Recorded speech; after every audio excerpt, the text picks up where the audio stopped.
सुप्रभात विद्यार्थियों।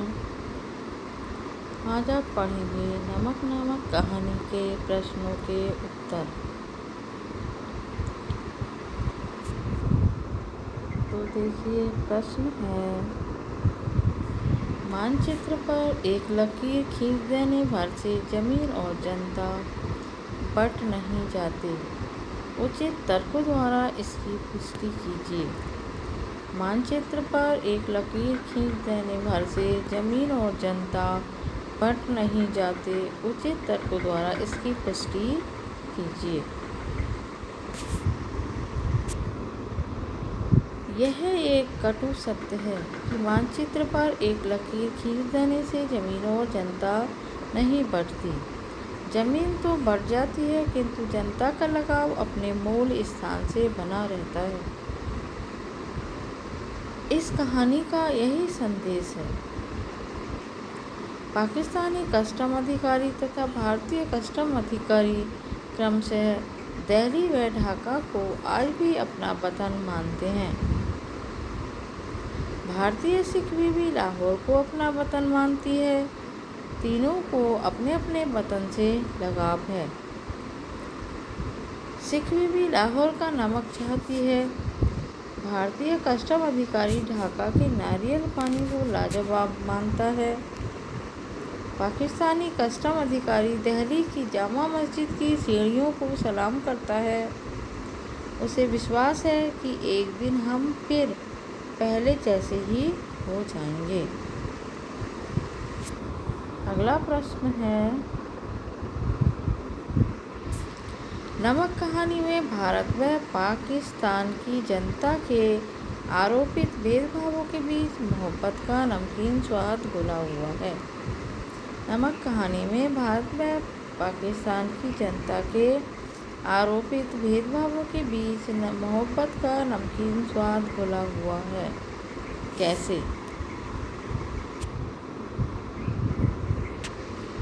आरोपित भेदभाव है कि भारत पाकिस्तान दो पृथक देश हैं। सफिया के भाई के व्यवहार में यह भेदभाव स्पष्ट दिखाई देता है। इन आरोपित भेदभाव के बाद भी सिख बीबी और सफिया और पाकिस्तानी कस्टम अधिकारी सुनील दासगुप्त व सफिया के व्यवहार में जो स्नेह सम्मान है, उससे प्रकट होता है कि दोनों देशों की जनता के बीच मोहब्बत का नमकीन स्वाद भी है। यह स्वाद इस कहानी में भी घुला हुआ है। यह स्वाद इस कहानी में भी घुला हुआ है। अगला प्रश्न है, राजनीतिक सीमा तथा सत्ता लोलुप व मजहबी दुराग्रहों में बटे होने के बावजूद हिंदुस्तान और पाकिस्तान में एक ही इंसानी दिल के टुकड़े धड़क रहे हैं, जो मिलने को आतुर हैं। पाठ के आधार पर बताइए। राजनीतिक सीमा तथा सत्ता लोलुप, सत्ता के लालची व मजहबी दुराग्रहों में बटे होने के बावजूद हिंदुस्तान और पाकिस्तान में एक ही इंसानी दिल के टुकड़े धड़क रहे हैं, जो मिलने को आतुर हैं। पाठ के आधार पर बताइए।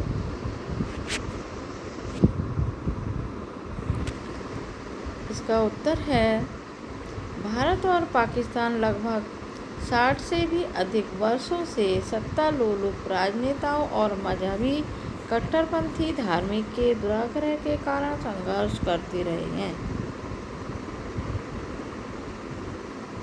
सत्ता को प्राप्त करने वाले राजनेताओं और मजहबी कट्टरपंथी और धार्मिक दुराग्रह के कारण संघर्ष करते रहे हैं। यह कहानी बताती है कि यह विभाजन, यह दुश्मनी सामान्य जनता के हृदय में नहीं है। यह कहानी बताती है कि यह विभाजन, यह दुश्मनी सामान्य जनता के हृदय में नहीं है। यह कटु सत्य है कि सामान्य जनता धर्म और क्षेत्र के आधार पर विभाजन या संघर्ष को हृदय के आधार पर स्वीकार नहीं करती। सामान्य जनता धर्म और क्षेत्र के आधार पर विभाजन को स्वीकार नहीं करती। तभी तो भारत की सिख बीबी लाहौर का नमक ही सौगात में चाहती है।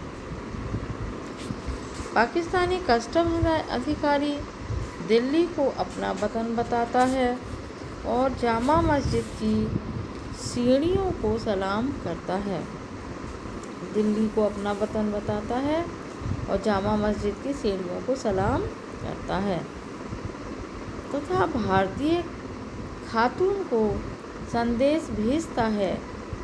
खातून श्रीमती जी भारतीय खातून को संदेश भेजता है। क्या भेजता है? लाहौर अभी तक उनका वतन है और दिल्ली मेरा, तो बाकी सब रफ्ता रफ्ता ठीक हो जाएगा। भारतीय कस्टम अधिकारी सुनील दास गुप्त ढाका को अपना वतन मानते हुए वहाँ के नारियल पानी को कोलकाता के नारियल पानी से बेहतर मानता है। वह ढाका को आज भी अपनी ज़मीन मानता है। वह कहता है, हमारी ज़मीन हमारे पानी का मज़ा ही कुछ और है।